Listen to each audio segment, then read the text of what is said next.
Sure, yeah. So this we want to. Yeah, generally you want to establish the jab. Yeah. Let's go slow. So one. Okay, sure. And then, okay, so first So one. okay. Sorry, I don't say too much. Sure. Yeah. That's cool. But you know, again, each mechanics are different from where you're using a lot of counter to generate the car. Yeah. Momentum, which is good, the weight shift, right? Yeah. I'm doing it smaller. So the strategy and tactics are slightly different for this approach. Yeah, very different. Yeah. Because even if you're inboxing, right? Even if you're not outboxing, if you're inboxing, there are many similar principles. Yeah. In the sense that when you're inboxing, you're always trying to feel, Control and control, isolate your opponent's hands, isolate their arms, and the second you feel them moving something, you're automatically ready to counter. It's inboxing is essentially countering. Yeah. It's, Yeah, basically, this is the same range as Wing-Chun.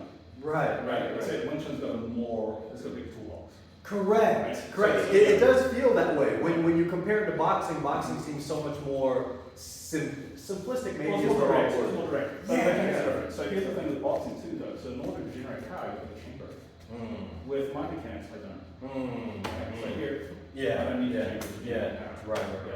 There's no wind up in boxing as well. Generally, you want to be able to just throw straight from the shoulder. twist. Correct. Right. Correct. There's still a rotation of the body. Exactly, but I don't need that because as soon as you make that rotation, you create Feel momentum. it. Right. You feel Because it. here, as you rotate, you actually create a vulnerability in your own structure. That's very interesting. So it's like the mechanics of it, right? You use the hips. Everything's just from the hips connected to the ground, it's stressed up through the shoulders through the fingers. Okay, yes. So you do grounding and stuff. Like Well, but there's no force, I always fly on three levels. So we're not just flying here, we're flying here. Right. And that's where the advantage comes in, especially when you're very close. You Right. naturally Oh, have from here, I'm just gonna take the whole structure. you naturally have more tools. Because a traditional boxer doesn't use his legs as a weapon. He uses his legs as a way to create an angle for an opportunity to attack.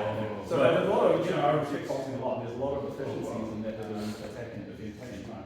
Involved basically sitting up for a different angle, right? Yeah. The thing is though, for me, you need to be more athletic. I'm not young anymore, I'm lazy. So I try and find the more direct solution. And Very efficient. Yeah, That sounds very efficient. Yeah. But again, with skill, your movements come small. When you learn, That's very true. we teach big. We wind up, Yeah, we use way too much energy. Yeah, when you actually understand, you get expressed very small.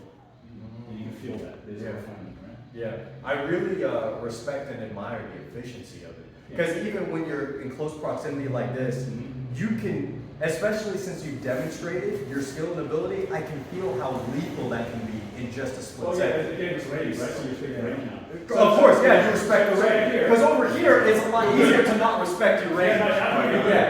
Especially if you're trained as a traditional boxer, it's easy to not respect your range and just feint and be here. But the second you get closer, correct. As soon as you're getting closer, you realize, maybe limited is the wrong word, but you realize how limited you truly are versus someone who can use their entire body as a weapon. Now my limitation. So there's a difference in strategy. Right. Strategy, yeah. So Now I have to headbutt you and bite you and poke your eye. No, but the whole thing is it's All consistent. It's legal within range. range. But I think the whole idea of understanding range, especially when you come to an opponent, understanding your own range is hard enough. Yeah. Understanding your bridge and your opponent, that's the magic, right? Because if you understand the strategy, easier to destroy both sides. That's very true. That's very true. But that means you have to be proficient in both arts. You gotta understand them. Correct. And naturally, stylistically, if I'm coming against someone like you, it would behoove me not to get too close, right? I would have to dismantle you from a Well, distance. you don't want to stay too close. Correct. But the thing is, Oh, of course, yeah, you got to darken it down to it. But the point is, I'm a counterfighter, so I'm waiting for that. that's exactly what I was about to say. That entire style is based off, it's like a praying mantis. You're just waiting for me to attack and Yes, you're no. taking away. So, but then I can also force a move, right? So it's not like I wait here and if you don't do anything, there's no fight. I can also create an opportunity. Correct. Right. So it forces you to react. If you don't react, you're dead. Correct. So yeah, but it's just again, it's highly strategy. Yeah. So if you're looking at your movement, right?